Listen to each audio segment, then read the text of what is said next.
Vous croyez être libre dans vos choix quotidiens, mais en réalité, vous êtes très influençable. À longueur de journée, on vous manipule par des techniques de plus en plus raffinées. Fini les vieilles affiches gentiment suggestives, la pub d'aujourd'hui malaxe vos neurones à coups d'émotions fortes, très fortes.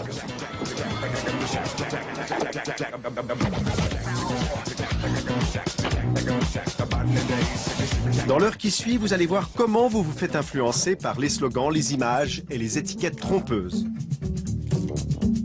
La preuve, nous avons rempli 2 bouteilles avec le même vin. 2 bouteilles portant des étiquettes différentes, l'une prestigieuse, l'autre médiocre. C'était le même vin et pourtant tous nos dégustateurs sont tombés dans le panneau. C'était les deux mêmes, c'était vraiment les deux mêmes. Ok. C'est pas possible. Vous êtes sûr? Oui, je suis sûr. Votre comportement est aussi très malléable. Avec quelques impulsions électriques, on peut faire de vous un brave altruiste ou un sale égoïste. Ça se pratique dans un laboratoire de Bâle où des chercheurs sont parvenus à modifier les réactions d'un spécimen en envoyant des impulsions magnétiques dans son cerveau. Vous verrez tout à l'heure que ça n'est pas de la science-fiction.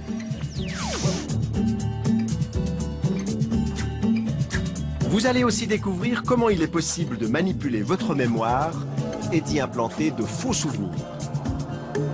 Nous en avons nous-mêmes fait l'expérience. Nous avons convoqué des spécimens à une séance de cinéma. Quelque temps après, nous leur avons fait croire qu'une petite fille était également présente ce jour-là. Pour les tromper, nous leur avons envoyé une photo truquée.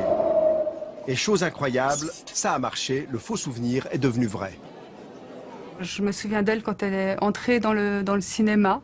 Et je me souviens d'elle parce qu'elle voulait se rendre utile en aidant à distribuer les cafés. Vous avez certainement de la peine à croire qu'on peut fabriquer un souvenir de toutes pièces. Alors en attendant l'explication complète tout à l'heure, venons-en à quelques leçons pratiques de manipulation.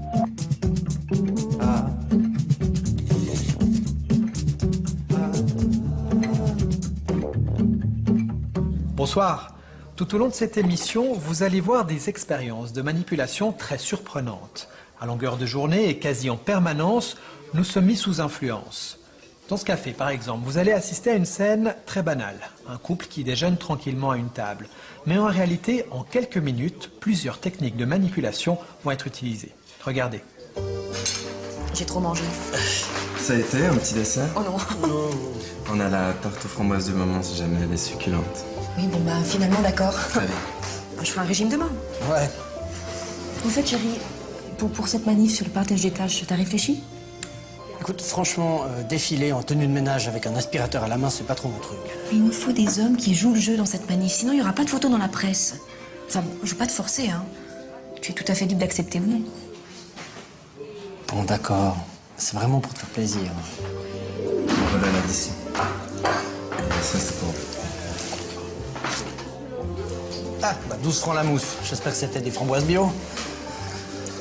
Bon, tu reprends un bonbon? Qu'est-ce que je bosse comme pourboire? 4 francs? Bon, allez, 5. Maintenant, on va revoir cette scène avec un psychologue spécialiste de la manipulation qui va nous la décortiquer en 3 moments clés. Ça a été un petit dessert? Oh non. On a la tarte aux framboises de maman si jamais elle est succulente. Il utilise une technique qui est bien connue et qui consiste à avoir un contact, mais pas n'importe quel contact.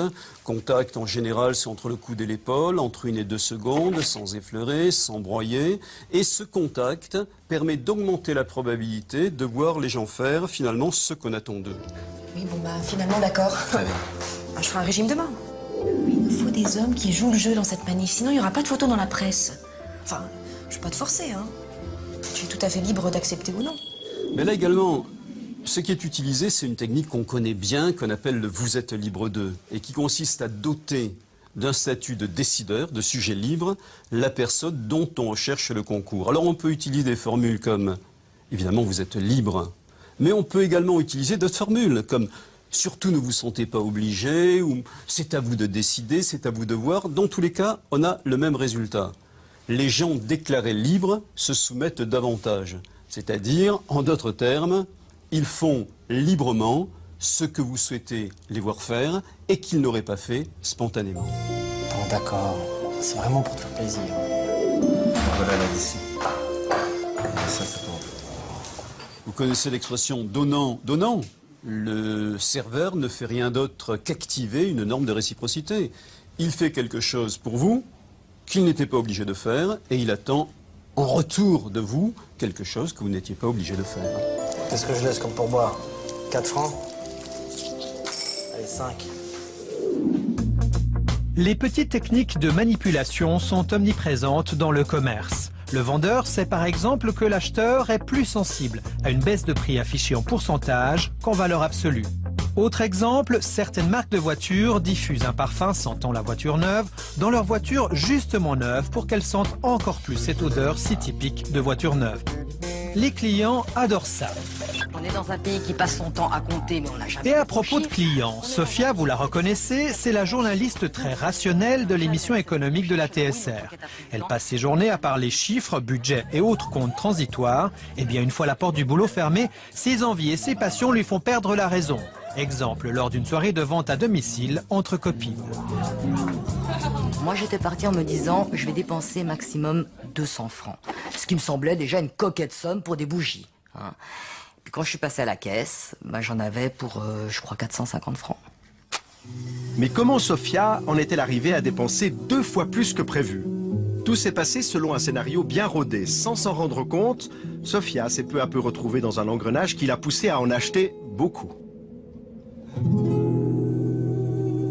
Est-ce que vous identifiez à un moment une forme de mise sous influence subtile du groupe ou de la vendeuse? Du groupe, à l'évidence. C'est inconscient, évidemment. Mais quand vous vous ouvrez à une amie en lui disant « Écoute, mais là je crois que j'ai pas mal dépensé, mais j'ai encore envie de ce truc, là, de cette huile de massage, elle a l'air bien, la vanille et tout. » Ben, la copine, qu'est-ce qu'elle vous dit? Parce qu'elle vous veut du bien. Et moi j'ai fait la même chose pour d'autres.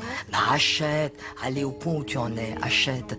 Et puis le rôle de la vendeuse dans cette séance-là en particulier, mais finalement elle est assez effacée, elle crée un décorum et ensuite elle laisse que les choses se passent. Et de temps en temps, par petites touches comme ça, elle s'approche de quelqu'un qui est en train de lorgner du côté du catalogue et puis elle lui donne un petit renseignement.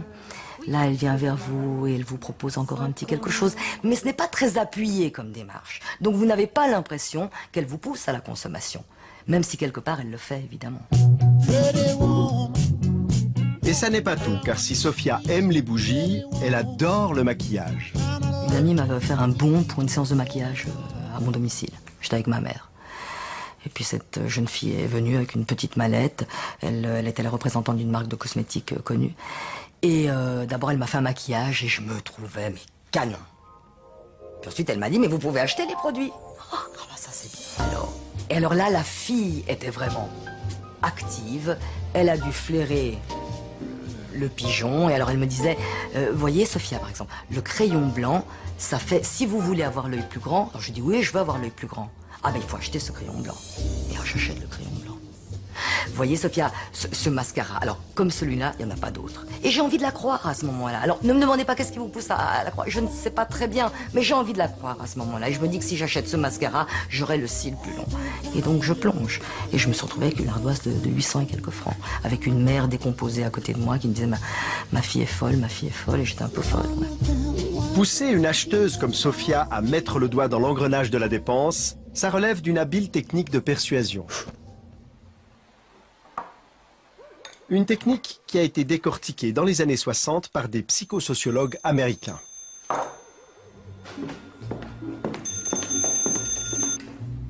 Hello, the Johnson residence.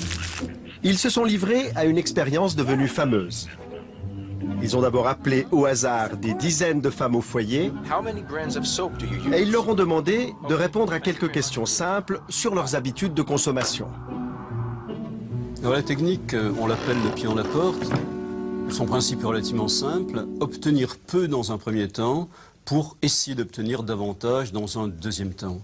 On demande aux ménagères de répondre à quelques questions, anodines, 8 questions, on répond volontiers, alors que ce que l'on cherche à obtenir, c'est tout autre chose. Effectivement, quelques jours plus tard, les pseudo-enquêteurs ont rappelé ces mêmes ménagères pour leur demander d'accueillir chez elles des investigateurs chargés d'inventorier tous les produits qui se trouvaient dans leur placard. L'opération devait durer plusieurs heures et la maison entière devait être passée au peigne fin. Hello, Mrs. Johnson. Bref, la visite promettait d'être pour le moins envahissante. Pourtant, la majorité des femmes contactées a accepté cette invasion sans sourciller. Que montre la recherche? Elle montre que si on avait directement demandé aux gens, aux ménagères, de recevoir cette équipe d'enquêteurs, la probabilité aurait été relativement faible, 23%. Maintenant, si au lieu de leur demander directement de recevoir cette équipe de plusieurs hommes, on leur pose quelques questions par téléphone, encore une fois 8 questions anodines, et si ensuite, et seulement ensuite, on leur demande de recevoir l'équipe d'enquêteurs, dans la recherche c'est quelques jours après, alors la probabilité passe de 23% à 53% à accepter, plus de 2 fois plus, le gain est donc considérable. Comme quoi, la technique du pied dans la porte, s'il vous plaît, ça marche. Aux États-Unis toujours, mais en 1972 cette fois-ci, le psychologue social Harris tenta un pied dans la porte très simple. Dans la rue, il commença à demander l'équivalent de 2 francs suisses aux passants. Il justifia cette demande en disant qu'il n'avait pas assez d'argent pour prendre le bus. Très peu de personnes répondirent positivement à sa demande. Ensuite, il changea de tactique. Il commença d'abord par leur demander l'heure. Ainsi, il reçut beaucoup plus d'argent. Presque 40 ans après, l'expérience de Harris, est-ce que ça marche encore? Eh bien, c'est ce qu'on va tester ici à Lausanne avec des Lausannois. Pour commencer, je vais directement leur demander une petite piécette. Bonjour monsieur, vous auriez 2 francs, c'est pour prendre le bus. Non, désolé. Bonjour madame, vous auriez 2 francs, c'est pour le bus. Vous auriez 2 francs, c'est pour prendre le bus. Non, je pas 2 francs. Ah bah je peux aller à pied pour monsieur. Bonjour, vous auriez 2 francs, c'est pour prendre le bus. Dans ce premier cas de figure, seuls 10% des passants ouvrent leur porte-monnaie. C'est gentil. Bon bah, je suis pas encore riche, hein, mais maintenant on va essayer autre chose. Je vais commencer par leur demander l'heure, une demande qu'ils ne peuvent pas refuser, et ensuite je vais en profiter pour leur demander un petit peu d'argent. On va voir ce que ça donne. Bonjour madame, est-ce que vous pourriez me donner l'heure, s'il vous plaît? Oui. C'est 80. 80. Est-ce que vous pourriez également me donner 2 francs pour le bus, s'il vous plaît? Non. Tant pis. 25. 4 à 25. Est-ce que vous auriez juste 2 francs pour le bus? Je sais pas. Dans ce deuxième cas de figure, 40% des passants, soit 4 fois plus que tout à l'heure, sont prêts à donner de l'argent après avoir donné l'heure. Voilà. Merci beaucoup. De rien. Au revoir. Au revoir. Et un de plus. J'ai pas de monnaie du tout. Désolée. Tant pis. Au revoir. Cette proportion de 40%, on la retrouve dans la plupart des études scientifiques. C'est vrai? C'est gentil. Parfait. Merci beaucoup. Au revoir. Eh ben, incroyable, ça marche. J'ai 6 francs dans les mains. Alors la prochaine fois, si vous avez quelque chose à demander à votre femme ou à votre mari, vous avez intérêt à leur demander l'heure d'abord. Chérie, j'ose te demander l'heure, s'il te plaît? Bien sûr, mon ange. Il est 22h35. Merci. J'ose te demander le livre sur les couples qui durent. Je me suis dit que ce serait bien que je le lise aussi. Bien sûr, mon lapin. Tiens, voilà. Merci.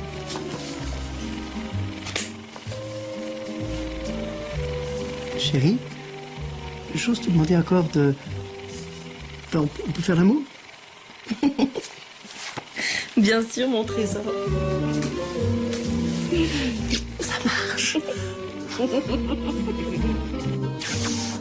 Dans cette autre expérience mise au point par le professeur Joule, on va voir comment on peut inciter un passant à devenir serviable. Au premier acte, Luigi se promène dans une rue déserte et laisse tomber négligemment un billet de 20 francs. But de l'exercice, voir si les passants vont lui rendre le billet.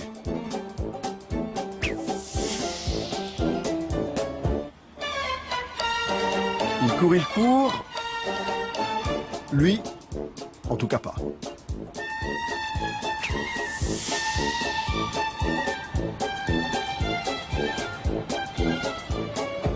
Et celui-là non plus, de toute évidence. Et si on change de rue? Ah, une femme. Oui, allô?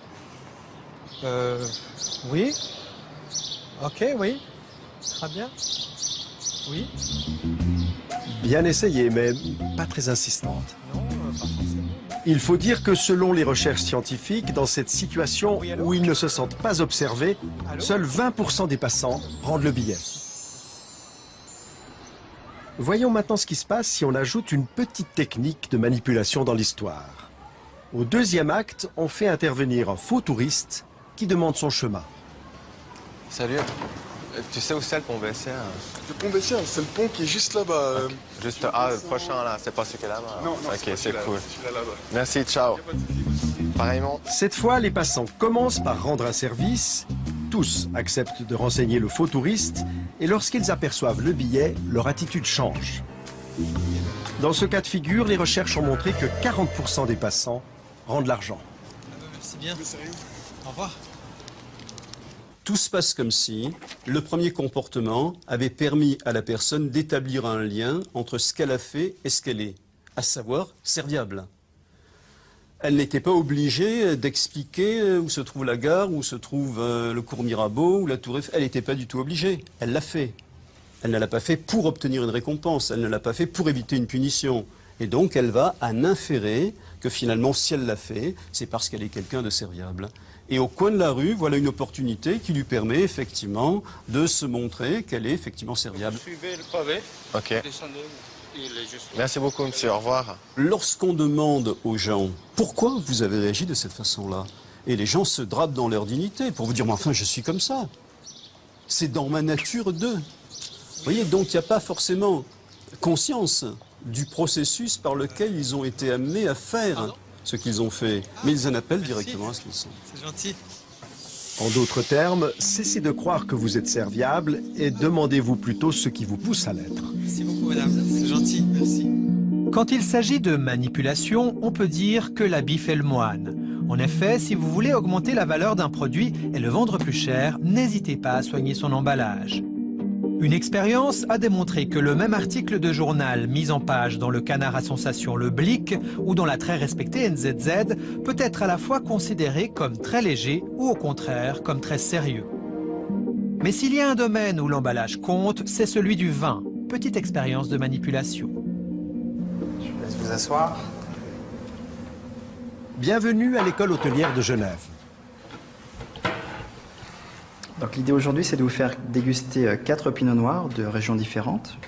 Vous allez les goûter les uns après les autres, me donner votre impression rapide, et puis à la fin, le meilleur des 4 et puis le moins bon. Pour cette dégustation expérimentale, il faut d'abord sélectionner 2 bouteilles contenant des vins très différents.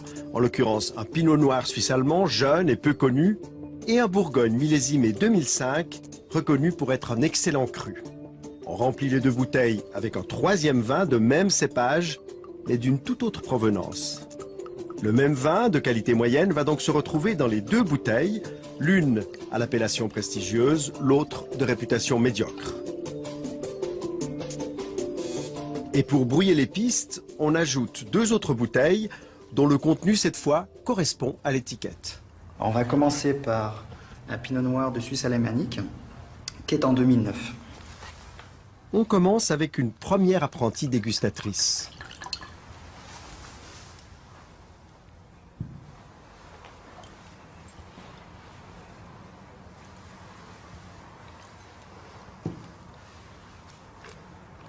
Il est bien de Suisse alémanique, on sent. Vous sentez là? Qui rappelle les terroirs de là-bas. Bon, bah c'est déjà bien parti. Suivante. Moi, je dirais qu'il est très léger. Très léger, comme ça, oui. noir. Il n'a pas beaucoup de tanin. Il y a une petite acidité qui me gêne un peu. C'est le premier goût, hein. Il n'est pas sur le retour. Très bien, on vous fait grâce des appréciations sur le 2e vin qui nous intéresse moins et on passe à la 3e bouteille. Donc le 3e va être un Gevrey-Chambertin, un premier cru en Bourgogne, 2005. Ce grand Bourgogne qui, rappelez-vous, est exactement le même vin que celui de la première dégustation.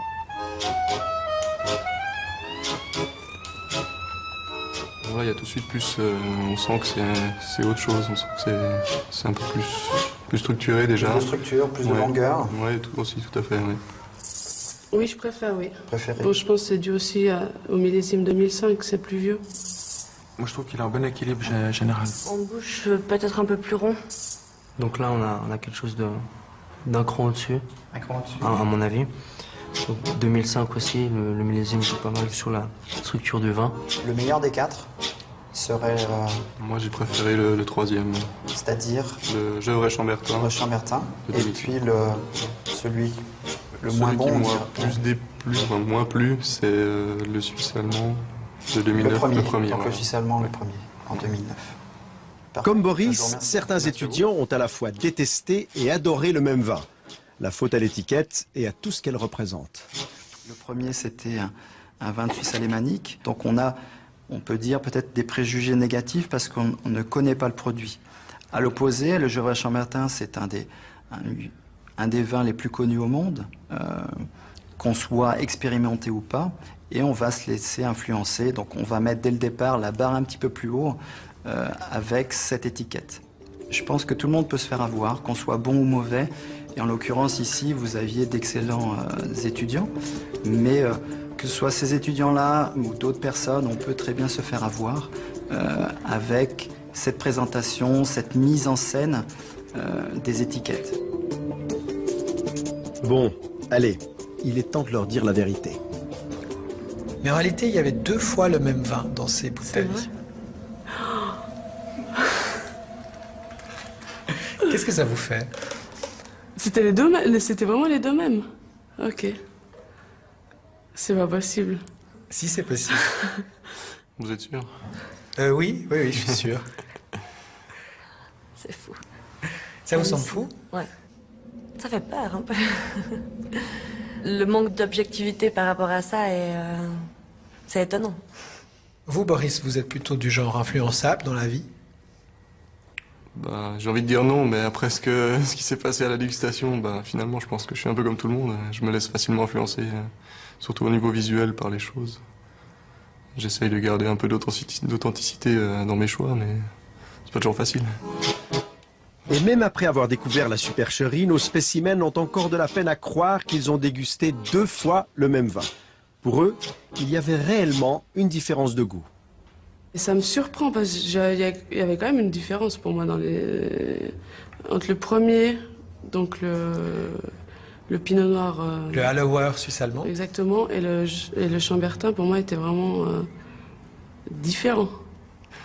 C'est vrai que j'ai pas l'impression qu'ils avaient vraiment le même goût et le même nez, donc ça perturbe un peu.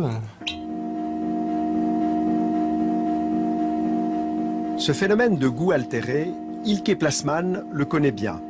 En 2008, cette chercheuse allemande a procédé à une expérience similaire à la nôtre. Sauf qu'elle, elle a testé l'influence non pas de l'étiquette, mais du prix sur l'appréciation d'un vin. Dans son laboratoire de neurosciences, elle a fait goûter le même cru, affiché à des prix différents, à plusieurs spécimens qui ont siroté à l'aide d'un petit tuyau leur verre de rouge dans un scanner. Okay, we're almost done. We have one more anatomical to go. That'll be about 1 minute, and after that, you're all done. All right? Ilke Plasman a ainsi pu dépister les réactions cérébrales des dégustateurs et trouver des réponses à ces hypothèses de départ. Nous avions 2 hypothèses différentes. L'une était que si le vin est plus cher, on l'apprécie davantage. C'est ce que nous appelons rationaliser. On goûte et on se dit, celui-là est cher. Il devrait donc être meilleur que le vin bon marché. Notre deuxième hypothèse était que la différence de prix peut modifier la perception elle-même du goût. Nous avons découvert que sur un plan neurologique, le prix de la bouteille change véritablement la manière dont les goûteurs perçoivent la saveur du vin. Donc ils ne pensent pas seulement que le vin cher est meilleur, ils le ressentent aussi, parce que la partie de leur cerveau qui détecte les sensations et les saveurs agréables leur en donne le signal neurologique.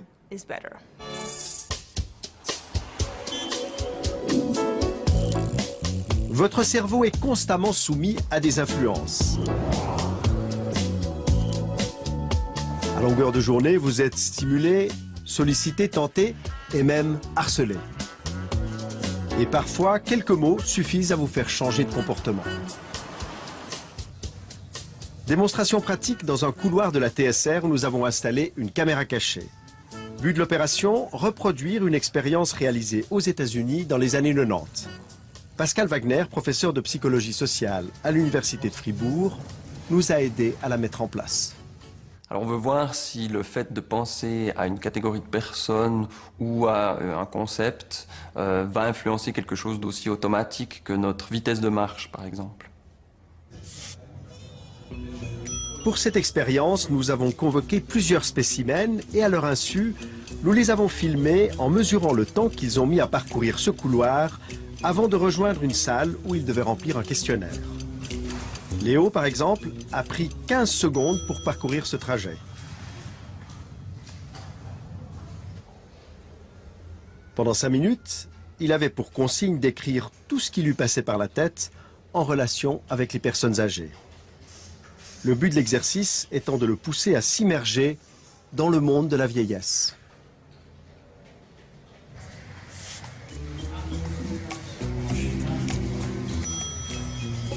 Une fois l'exercice terminé, nous avons calculé le temps que Léo a passé pour parcourir le couloir dans l'autre sens.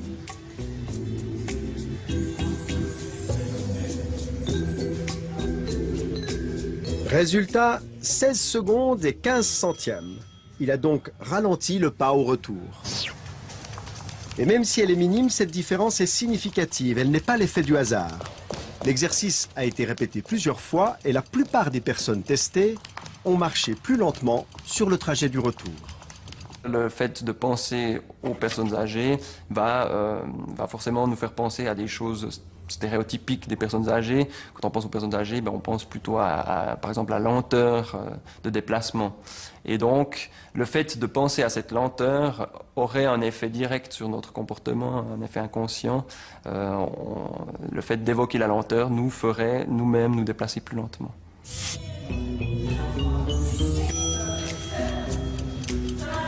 Le simple fait de penser à des personnes âgées a donc modifié le comportement de nos spécimens. Changeons maintenant les données du jeu.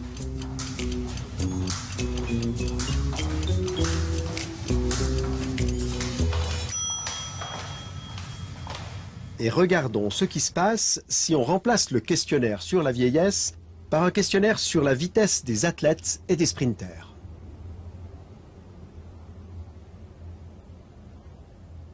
À bientôt. Ok, merci, au revoir. Vanessa avait mis 17 secondes à l'aller. Combien de temps va-t-elle prendre au retour?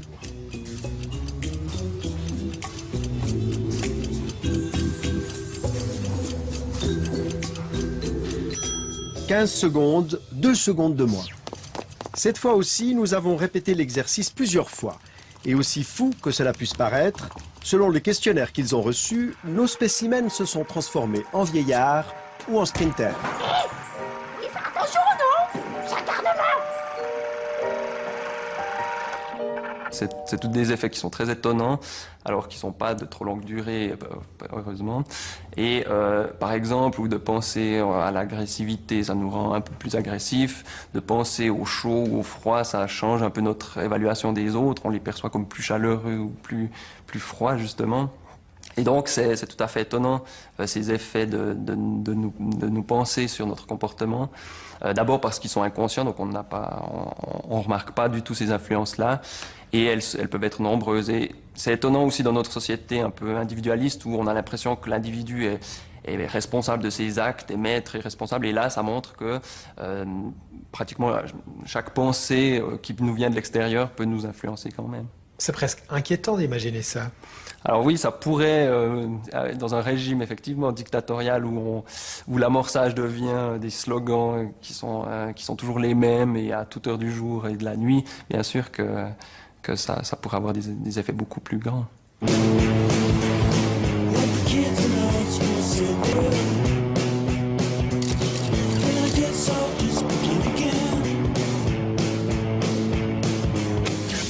La publicité est bien entendu le domaine où l'influence joue un rôle capital. Influencer le consommateur, le pousser à acheter telle ou telle marque plutôt qu'une autre, voilà le défi de toute campagne publicitaire. Aujourd'hui, les spécialistes savent que pour vendre un produit, il est quasi inutile d'avancer des arguments rationnels, mais qu'il faut plutôt toucher nos émotions. Les subtilités de la pub n'ont plus de secret pour Martin Lindström. Ce jeune quadradanois, virtuose en marketing, est devenu le gourou des plus grandes marques de la planète. Coca-Cola, Nestlé ou encore Microsoft font régulièrement appel à lui. Lindström est un adepte du neuromarketing. Et pour savoir ce que vous pensez, vous les consommateurs, il ne recourt ni aux sondages ni aux statistiques. C'est votre cerveau qui l'intéresse. Plus nous arriverons à comprendre précisément le comportement inconscient, plus ce sera facile de contrôler les préférences des consommateurs pour une marque plutôt que pour une autre. Pour observer l'impact des pubs dans la tête des consommateurs, Martin Lindström s'est servi d'un électroencéphalogramme.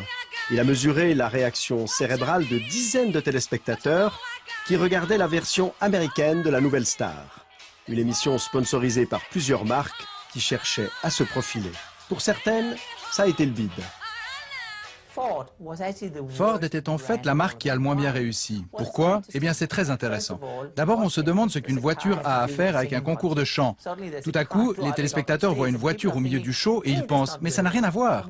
Et chose intéressante, cette pensée n'apparaît pas dans la partie consciente de leur cerveau, mais dans leur inconscient. C'est presque comme s'ils se disaient « hé, je suis en train de regarder une émission en ce moment, pourquoi diable doit-elle être interrompue par une voiture ?» Alors le cerveau se dit à lui-même, comment est-ce que je peux me débarrasser de cette information? Et il se débarrasse du nom de la marque, Ford. Ce résultat de notre recherche était choquant pour Ford parce que nous avons découvert que le cerveau a littéralement gommé la marque car il ne voulait pas que l'émission soit interrompue. À la poubelle donc, les 26 millions de dollars investis par Ford. Alors que Coca-Cola, plus discret, a brillamment réussi sa campagne. Ils ont placé des indices subliminaux dans le décor. On voyait Simon Cowell en train de lever un verre de coca en faisant « ah » ou on apercevait un canapé avec une forme bizarre correspondant au galbe arrondi de la bouteille de coca, ce qui est la signature de la marque. Il plaçait donc systématiquement ces formes arrondies dans le décor pour que, de manière inconsciente, on se dise tout d'un coup « Hé, j'ai vraiment envie d'un coca », mais sans savoir pourquoi. Et le fait de ne pas savoir nous rend moins sceptiques, et ainsi il y a plus de chances qu'on court vers le frigo pour y prendre un coca. La publicité allusive peut être diablement efficace. Martin Lindström l'a expérimenté lui-même. Nous avons fait une expérience avec une marque de cigarettes connue. Nous avons installé 2 affiches dans Los Angeles. Sur l'une, il y avait un cow-boy qui regardait le paysage. Sur la deuxième affiche, il y avait le même cow-boy, mais cette fois-ci avec le nom de cette marque. Et devinez ce qui s'est passé. Avec le logo, l'impact publicitaire était 2 fois moins efficace que sans le logo. On sait donc aujourd'hui que si on vous dit le nom d'une marque, vous êtes moins influencé parce que vous devenez méfiant. Vous vous dites « Hey, ils veulent me persuader d'acheter plus, mais je ne veux pas ». Mais en voyant le cow-boy, vous pensez « Hey, j'ai envie d'une cigarette ». Et dans ce cas, vous êtes sous influence. Les pubs les plus percutantes au monde sont des pubs sans logo. Par exemple, les écouteurs blancs. Il suffit de les regarder pour savoir que c'est un iPod, que c'est Apple. Ce qui va arriver à l'avenir, c'est que les marques vont être dissimulées. Les produits ne vous diront pas qui ils sont. Vous le devinerez. Et quand vous le devinez, il arrive 2 choses. D'abord, votre filtre de scepticisme baisse. Et ensuite, vous êtes en interaction avec le produit. Quand vous êtes en interaction, vous vous souvenez de beaucoup plus de choses que si vous êtes juste un observateur passif. À l'avenir, le logo va donc disparaître et les symboles vont prendre le dessus. L'odeur de la voiture, la sonnerie du téléphone, le toucher de la télécommande. Et toutes ces choses vont raconter une histoire indirecte sur la marque et c'est vous qui allez deviner qui c'est. On fait disparaître les logos et on fait appel à d'autres sens que l'ouïe ou la vue. Désormais, c'est votre odorat qu'on titille. Exemple, dans un supermarché. Les grandes surfaces ne placent pas la boulangerie près de l'entrée parce que c'est la meilleure place pour y faire du pain. En réalité, c'est le pire endroit du point de vue opérationnel. Mais sur le plan sensoriel, c'est un endroit idéal. Parce que l'odeur du pain qui sort du four est irrésistible. L'odeur est le seul stimulus sensoriel qui contourne la partie irrationnelle de notre cerveau.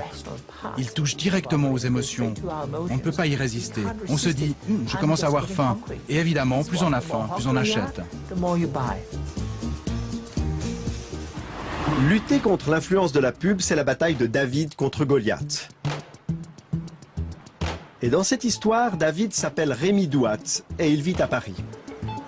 Moi, en tant que passant, en tant que citoyen, en tant qu'individu dans la ville, je me sens agressé par cette publicité. Moi, je ne suis pas un anti-pub fervent. Je trouve que c'est normal de communiquer sur ce que chacun dans la cité fait. Voilà. Et parmi ces choses, il y a des produits, donc on communique sur ces produits.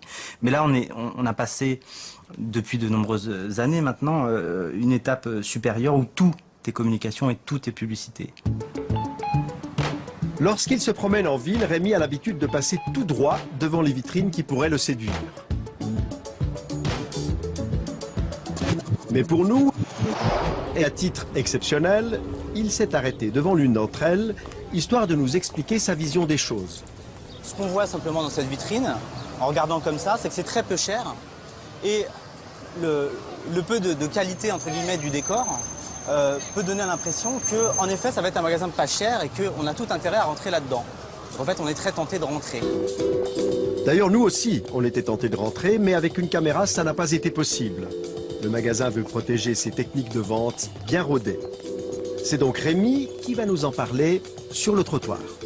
C'est en fait une technique d'identification poussée à son maximum, où en fait on a affaire non pas à des vendeurs, mais on a affaire à des potes qui sont des individus, qui sont tous fringués différemment et qui ont des cheveux voilà, qui pourraient me ressembler, qui l'un va avoir un piercing, l'autre va avoir une crête sur la tête et on va se dire je peux me reconnaître dans celui-là, pas dans celui-là, mais dans celui-là je me reconnais. Alors que dans un magasin où on aura une homogénéité chez les vendeurs, si vous ne vous reconnaissez pas, ben, ils ne sont pas de votre bande. Donc il y a une distance automatique, il y a une distance automatique qui se crée. Et là, ce qui se joue, c'est tout différent. C'est quelque chose de l'ordre de la proximité immédiate. Je me sens manipulé, mais je résiste, quoi. Je résiste. Alors, c'est une démarche personnelle qui consiste à se dire, attention, qu'est-ce que je suis en train de voir, qu'est-ce que je suis en train d'entendre, et qu'est-ce que j'en fais. C'est une lutte, voilà, c'est une lutte pour que cet acte d'achat soit le plus possible le fruit de mon désir et de mon choix, et non pas qu'on m'impose d'avoir des désirs qu'en réalité je n'ai pas. Par exemple, l'iPhone qui envahit aujourd'hui le marché. On voit bien que l'esthétique de la communication de la marque qui fait ça m'est tout à fait destinée, enfin à moi et mes contemporains, on est un certain nombre à être la cible de ça. Et ça me met en colère, hein, parce que je me reconnais dans ce qu'ils font. Jusqu'à présent, j'ai toujours pas acheté, ni d'iPhone, ni d'iPad. Je me reconnais dans ce qu'ils font. Autour de moi, on me dit, t'as toujours pas d'iPhone, t'as toujours pas d'iPad. Donc c'est de la publicité en rhizome, ça c'est de la publicité rampante, en fait, et dont, en fait, mes prochains, dont les concitoyens, mes voisins, sont les relais, eux aussi. Donc là, vous êtes tenté? Oui, je suis tenté, ouais. J'avais beaucoup d'affection pour la publicité d'il y a 50 ans. Acheter le savon, blabla. Je trouvais ça très bien. Quand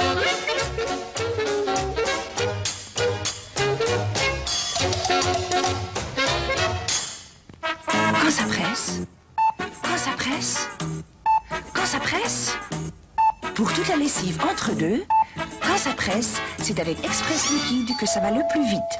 Parce que c'est déjà liquide.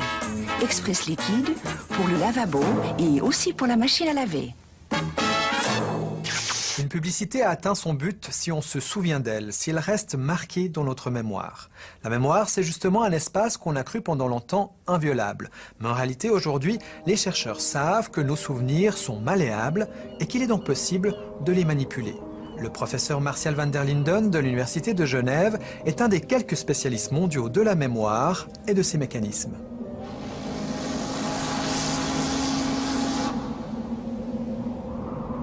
Ce que j'ai en mémoire, est-ce que c'est quelque chose que j'ai imaginé ou est-ce que c'est quelque chose que j'ai réellement vécu? Le professeur van der Linden a mis au point une expérience qui prouve combien il est facile de confondre la réalité avec l'imaginaire. On projette à des spécimens plusieurs mots de la même famille, par exemple des vocables associés à l'idée de montagne, mais sans jamais leur montrer le mot montagne. On leur demande ensuite s'ils se souviennent des mots qu'on leur a présentés, et cette fois-ci on y inclut le mot montagne. Au final, la plupart des spécimens se disent certains d'avoir vu ce mot. En ayant vu les différents mots reliés au mot montagne qui n'a pas été présentée, la personne, elle a généré, ou le mot a été associé automatiquement, elle a vu une montagne où elle a associé tout ça au mot montagne, et ultérieurement, elle ne peut pas faire la distinction entre ce qu'elle a imaginé et ce qu'on lui a présenté. Et d'une certaine manière, elle l'a en mémoire, puisqu'elle l'a généré. De quoi remettre en question l'idée d'une mémoire infaillible. La plupart des chercheurs actuellement dans le domaine de la mémoire considèrent effectivement que la mémoire, c'est un processus de construction. Quand on met en mémoire, on construit un souvenir en fonction de nos croyances, de nos valeurs, de nos buts, de nos conflits. Et de la même manière, quand on récupère un souvenir, on va récupérer ce qui correspond à nos buts, nos croyances, nos valeurs. Donc c'est vraiment un processus de construction. On est loin de la métaphore de l'ordinateur ou de l'appareil photographique. Vous voulez dire quoi, du disque dur qu'on aurait... Voilà, on construit nos souvenirs. Une chercheuse américaine a poussé l'exercice plus loin. Elle a réussi à implanter sciemment dans la mémoire de plusieurs personnes le souvenir d'événements qui ne s'étaient jamais produits. L'une des choses qui m'a impressionnée, c'est que lorsque nous avons essayé d'implanter des souvenirs totalement faux dans la tête des gens, j'ai pu constater à quel point c'était facile à faire.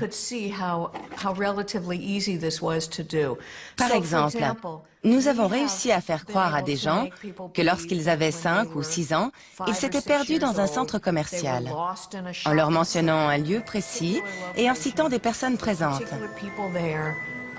Nous avons réussi à ce que ces gens se souviennent de cette expérience qui était totalement inventée. Et pour y parvenir, nous leur avons dit que leur mère ou leur père nous avait raconté ce qui leur était arrivé quand ils avaient 5 ou 6 ans. Et nous leur avons demandé ce dont ils se souvenaient. Ensuite, nous leur avons raconté quelques détails de cette histoire inventée, cette expérience de s'être perdu, d'avoir peur, d'avoir pleuré, et puis d'avoir été retrouvés et remis à leur famille. Quand nous avons fait ça pour la première fois dans les années 90, une personne sur 4 a cru à notre histoire et s'est mise à se souvenir partiellement ou totalement de cet événement inventé. Dans une autre expérience, des chercheurs ont emprunté une photo tirée de l'album familial de plusieurs spécimens. À partir de cette image et grâce à un montage, ils ont créé de toutes pièces une photo représentant un tour en montgolfière. Quelques jours après, les scientifiques ont demandé aux spécimens de se replonger dans leur enfance et de commenter leur album. En voyant la photo truquée, une bonne partie d'entre eux se sont souvenus de leur voyage en montgolfière alors que celui-ci n'avait jamais eu lieu. Et plus étonnant encore, ils l'ont raconté avec de nombreux détails. Nous avons donné un nom à ce phénomène. C'est une inflation de l'imagination. Parce que notre recherche a démontré qu'en incitant par exemple des gens à imaginer qu'ils étaient tombés quand ils étaient petits et avaient cassé une vitre avec leurs mains, on les amène à être plus confiants et à croire plus tard que cet événement est réellement arrivé. C'est donc à ça que peut aboutir l'imagination. Et lorsqu'on demande plus tard à ces gens s'ils ont cassé une fenêtre, ça résonne en eux comme quelque chose de familier. Ils croient que c'est vraiment arrivé. Mais cette familiarité est due au fait qu'on leur a fait imaginer cet événement en les aidant à construire ce processus imaginaire. Nous avons essayé, nous aussi, d'implanter un faux souvenir dans la tête de quelques spécimens avec lesquels nous avions tourné une séquence dans un cinéma.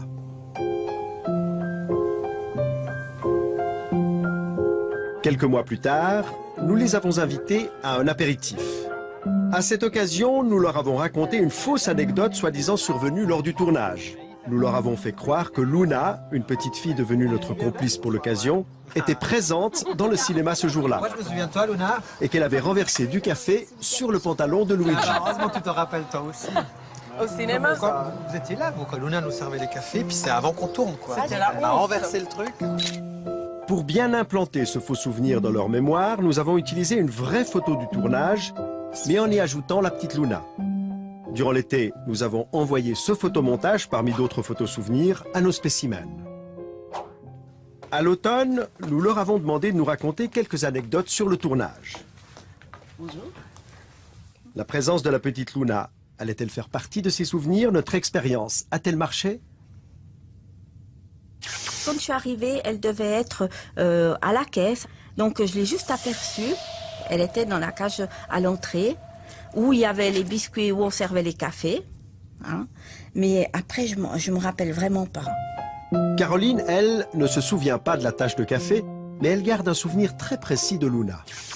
Alors, Luna, je me souviens plutôt comme une petite fille un peu timide.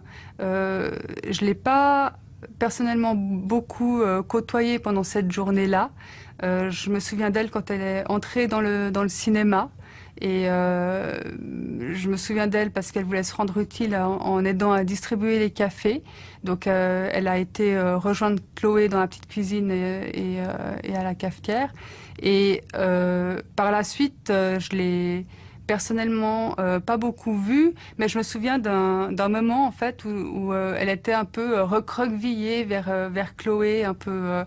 Donc je l'ai sentie assez timide en fait, et c'est l'image que j'en ai gardée d'elle. C'était une petite fille, visage un peu triste, en tout cas un peu fermé vers la machine à café. Durant cette interview, ce qu'on a essayé de faire avec vous, c'est de vous faire rappeler d'un souvenir qui est faux. Parce que la petite fille qui est sur cette photo, c'est une photomontage. C'est un photomontage. Il n'y a jamais eu de petite fille ce jour-là au cinéma. J'y crois pas. On l'a inventée de toutes pièces, cette petite fille. Et peu à peu, vous êtes arrivé à vous en souvenir. C'est hallucinant. Si c'est vrai, je tombe des nues et je me rends compte à quel point on est manipulé. Et là, ça me vexe un petit peu, en fin de compte. Si c'est vraiment vrai, je sais plus trop où est la vérité de la fiction. Et je suis impressionnée de voir à quel point on peut croire à une histoire aussi facilement. C'est-à-dire que la manière dont ça a été discuté, qu'on en a reparlé, pour moi, ça avait vraiment eu lieu. Ça avait vraiment eu lieu, même si je l'avais pas vu moi-même. Et heureusement que j'ai pas essayé de faire croire que je l'avais vu moi-même, parce que sinon je me sentirais encore plus mal. Mais c'est comme si vous vous en rappeliez de cette petite fille ce jour-là. Complètement, tout à fait. Et j'ai vraiment l'impression, mais non, elle était là, je suis sûre qu'elle était là. Parce que je la revois vraiment vers la machine à café, donc j'ai vraiment cette image extrêmement présente à l'esprit. Donc j'ai de la peine à imaginer qu'elle puisse ne pas avoir été là ce jour-là. Pour vous, elle était là? Pour moi, elle était là. Comme Caroline, personne n'est à l'abri d'un faux souvenir. Et votre mémoire en est certainement pleine. Vous pouvez donc vous demander comment faire pour distinguer un souvenir réellement vécu d'un souvenir inventé.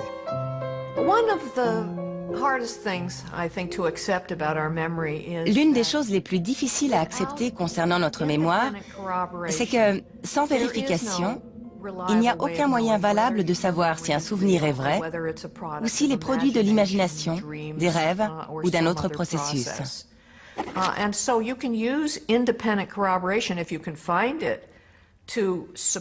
Alors si on trouve un événement objectif qui prouve que le souvenir est faux, par exemple une impossibilité sur le plan géographique, biologique ou psychologique,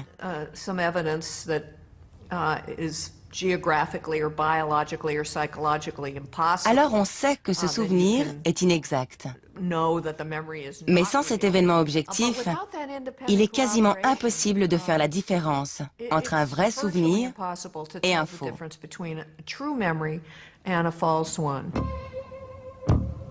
On peut donc aisément manipuler la mémoire, mais plus surprenant encore, il est aujourd'hui possible de modifier le comportement de quelqu'un en stimulant son cerveau.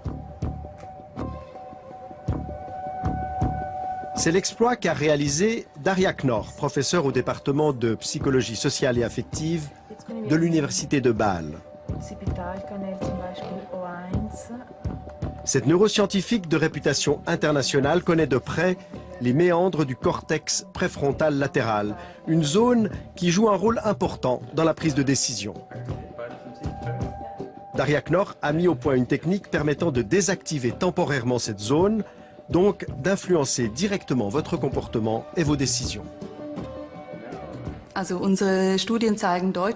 Nos recherches démontrent clairement, nous l'avons constaté à travers 9 études, que lorsque nous stimulons une zone bien précise sur la partie frontale du cerveau, les gens peuvent changer de comportement en devenant par exemple plus impulsifs ou moins corrects. Et on peut agir aussi sur d'autres dimensions du comportement. Démonstration concrète avec un jeu d'argent auquel participent par ordinateur une douzaine de spécimens. Ils reçoivent tous une certaine somme d'argent qu'ils doivent partager avec un autre joueur placé dans une pièce annexe, appelons-le Max, à qui ils font une proposition de répartition. Si l'offre est injuste, inéquitable, Max va généralement la refuser. Et personne ne reçoit l'argent.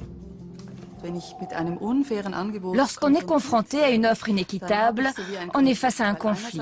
D'un côté, on aimerait avoir l'argent, mais de l'autre, on trouve l'offre tellement injuste qu'on a envie de la refuser pour punir celui qui la propose. On est donc face à ce dilemme et on le résout en punissant celui qui viole les règles établies en faisant une offre inéquitable.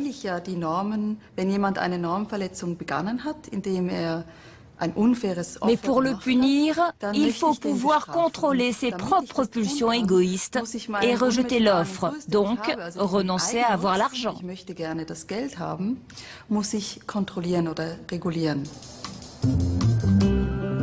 Au nom de l'équité, Max se prive donc d'un peu d'argent et il inflige une punition à l'autre joueur qui sera aussi privé d'argent.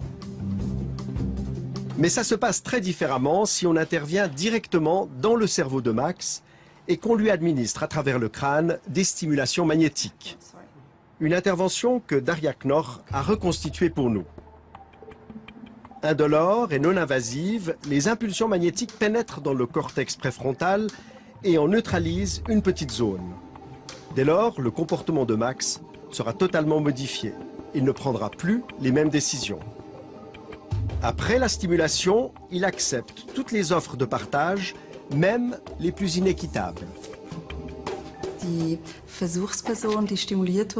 La personne testée reçoit des impulsions qui désactivent temporairement les fonctions de la partie frontale du cerveau. Cette personne est ainsi plus capable de punir l'autre, elle veut l'argent pour elle, très égoïstement.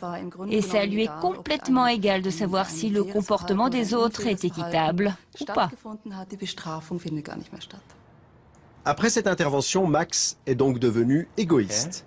Mais rassurez-vous, ce changement de comportement n'a été que très éphémère, puisqu'au bout d'une quinzaine de minutes, Max est redevenu lui-même. De telles manipulations du cerveau ont de quoi faire frémir. Utilisées dans un but malveillant, elles favoriseraient les pires applications. Mais elles peuvent aussi servir à des fins thérapeutiques. En stimulant certaines zones du cortex, il est possible de limiter les addictions, d'atténuer les troubles alimentaires ou les toxicomanies. Et les techniques d'influence mises au point par les psychologues sociaux sont aujourd'hui utilisées dans des campagnes de santé publique. Par exemple, pour inciter les gens à se faire vacciner ou à faire don de leurs organes. La manipulation n'est donc qu'un outil, tout dépend comment on s'en sert. Nous voici arrivés à la fin de l'émission. J'espère qu'elle vous aura permis d'être un tout petit peu plus conscient de toutes les sollicitations auxquelles nous sommes confrontés à longueur de journée. Et comme disait l'autre, un homme averti en vaut deux. Pour ceux qui veulent revoir l'émission ou avoir des compléments d'information, vous pouvez retrouver Spécimen sur notre site internet ou sur notre page Facebook. Votre prochaine émission sur le comportement humain, c'est le mois prochain. Nous allons observer de très près notre rapport à l'argent. Excellente soirée à tous, à bientôt.